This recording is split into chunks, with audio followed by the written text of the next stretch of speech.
করতে হয় সেটা আমরা সম্পন্ন করেছি। আপনারা দেখেছেন অতি দ্রুত আমাদের প্রধান বিচারপতি এবং আপিল বিভাগে যারা বিচারপতি আছেন, মাননীয় প্রধান বিচারপতি ওনাদের নিয়োগ ঘোষণা করেছেন। টাফট ইউনিভার্সিটি থেকে পিএইচডি করেছেন। ওনার নানা অত্যন্ত শ্রদ্ধেয় একজন বিচারক ছিলেন। ওনার বাবা আপনারা সবাই ছিলেন, ব্যারিস্টার ইশতিয়াককে। তো আমরা যে এই নিয়োগের থেকে আপনারা বুঝে নেবেন যে আমরা কিসের উপর গুরুত্ব দিচ্ছি, কোয়ালিটি ইন্টিগ্রিটির উপর গুরুত্ব দিচ্ছি। যারা আপিল বিভাগে মাননীয় বিচারপতি আছেন আপনারা সবাই ওনাদের সম্পর্কে অবহিত আছেন। এটা আমরা খুব আনন্দের সাথে বলছি, কারণ আপনারা আগে যারা প্রধান বিচারপতি আছে ওনাদের সিভি আছে, আর আমাদের এখন যে প্রধান বিচারপতি আছে এটা কম্পেয়ার করলে বুঝতে পারবেন আমরা কিসের উপর জোর দিচ্ছি। অ্যাটর্নি জেনারেল অফিসে সম্পূর্ণ দলীয় ভিত্তিতে নিয়োগ হয়েছিল, তার মধ্যে প্রায় অর্ধেকের মতো কর্মকর্তা ইতিমধ্যে পদত্যাগ করেছেন। সেখানে আমরা বেশ কিছু নতুন আইন কর্মকর্তা নিয়োগ দিয়েছি। অনেক তাড়াহুড়া করে নিয়োগ দিচ্ছি, তারপরও যতটা স্ক্রুটিনি করা যায়, কনসালটেশন করা যায় করছি। দু একটা ভুল হতে পারে, সেগুলি কারেকশনের স্কোপও থাকবে। আমরা বাংলাদেশের সুপ্রিম কোর্টের সাথে পরামর্শক্রমে সকল বিচার বিভাগীয় কর্মকর্তা এবং তাদের পরিবারের সদস্যদের দেশে বিদেশে অবস্থিত স্থাবর অস্থাবর সম্পত্তির হিসাব বিবরণী আগামী 10 কর্মদিবসের মধ্যে দাখিল করার নির্দেশ দিয়েছি। আমরা অধস্তন আদালতে পরিবেশ উন্নয়নের জন্য, পরিষ্কার পরিচ্ছন্নতার জন্য কিছু উদ্যোগ গ্রহণ করেছি। অধস্তন আদালতে প্লাস্টিক পণ্যের ব্যবহার আমরা নিষিদ্ধ করেছি।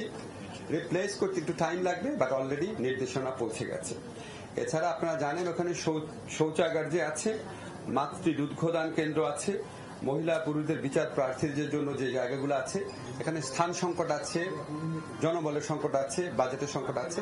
সাধ্যমতো সবকিছু করার জন্য নির্দেশনা পাঠিয়ে দেওয়া হয়েছে।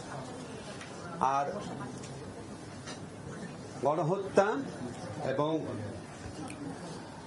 গুলিবর্ষণ এই সমস্ত ঘটনার বিচারের জন্য ইতিমধ্যে কিছু মামলা হয়েছে আপনারা জানেন, এবং আমরা নিজেরা রাজপথে থাকা বিভিন্ন ছাত্র সংগঠন, বিভিন্ন মানবাধিকার সংগঠন, জনগণের বিভিন্ন গোষ্ঠী দাবি করেছেন যে এটাকে মানবতা বিরোধী অপরাধ হিসাবে এটা বিচার করার স্কোপ আছে কিনা। আমরা সেটা খতিয়ে দেখেছি।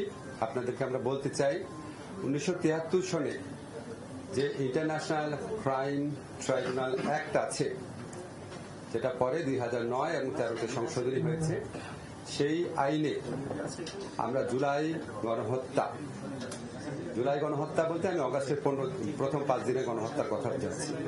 এটার জন্য দায়ী যে ব্যক্তিবর্গ আছেন উনাদের বিচারের জন্য আন্তর্জাতিক অপরাধ ট্রাইব্যুনালে ওনাদের বিচারের জন্য আমরা ইতিমধ্যে একটা ছোটখাটো গবেষণার মতো করে দেখেছি। এই আইনের অধীনে এই হত্যাকাণ্ডের সাথে জড়িত ব্যক্তিরা এবং যারা আদেশ দিয়েছেন, বিভিন্নভাবে সহযোগিতা করেছেন, তাদের সকলকে বিচারের আওতায় আনা সম্ভব।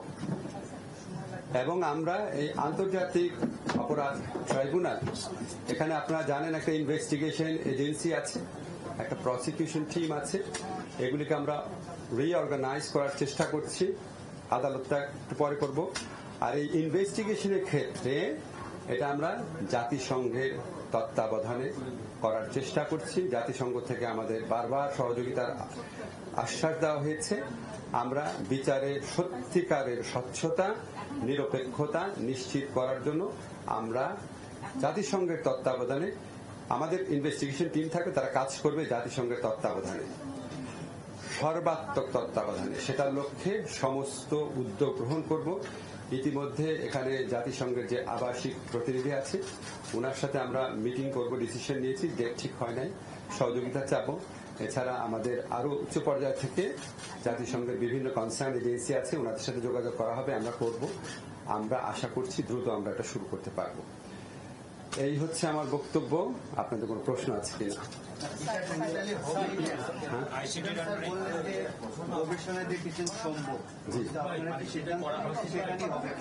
আমরা সিদ্ধান্ত নিয়েছি বিচার করব। আমার নাম নোমান। আমি যে প্রশ্ন